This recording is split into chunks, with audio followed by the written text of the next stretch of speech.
Hi, for the Probability and Statistics course, you will need this textbook. Consider a website that sells the Probability and Statistics textbook. Since we are interested in how sales are going, we record how much time there is in between sales in seconds. The first 100 times we measured are these. Well, this doesn't tell us much as is. Luckily, we already learned how to improve this. We use histograms. This histogram shows the waiting time divided in bins of about 120 seconds on the horizontal axis, and the height of the bars tells us the relative frequency of those times in the dataset. It's normalized such that the total area of all bars together equals 1. Another option is to use an empirical distribution function.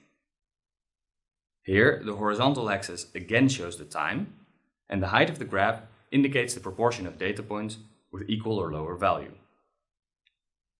Note that the graph increases from 0 to 1 in a series of jumps.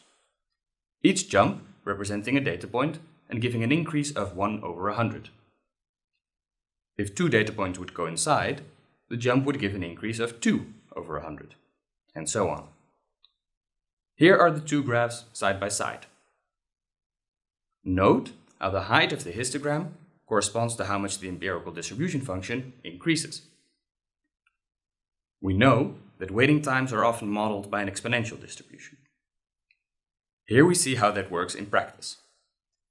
If we compare the histogram to the probability density function of an exponential distribution with parameter 1 divided by 300, and we compare the empirical distribution function to the corresponding distribution function, we clearly see a resemblance. It becomes even clearer if we plot them in the same picture.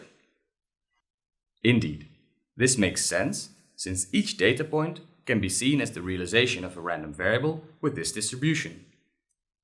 So our 100 data points can be modeled as realizations of random variables x1, x2, etc., all the way up to x100. Each of them being independent of the others, and all of them with the same distribution, namely an exponential distribution with parameter lambda equal to 1 divided by 300. This model is shown to be reasonable because the data matches the model, as we can see in the resemblance of the histogram and the probability density function, and the resemblance of the empirical distribution function with the distribution function. The benefit is that now we can say something about the time we will need to wait for the next book to be sold. It is reasonable to model this as the random variable x101, again independent of the previous ones, and with an exponential distribution with parameter 1 divided by 300. For instance, the probability that the next book will be sold within 100 seconds is approximately 0.2835, which we can compute by integrating the relevant probability density function, as you can see here. One question remains to be answered at this point. How did we know that the parameter of the exponential distribution should be 1 divided by 300, and not something else?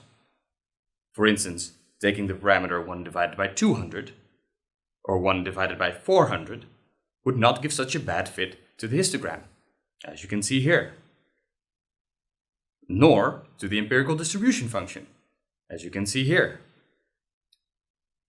How did we guess the value 1 divided by 300?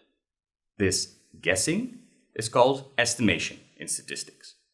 The explanation of estimation will have to wait for another time, however.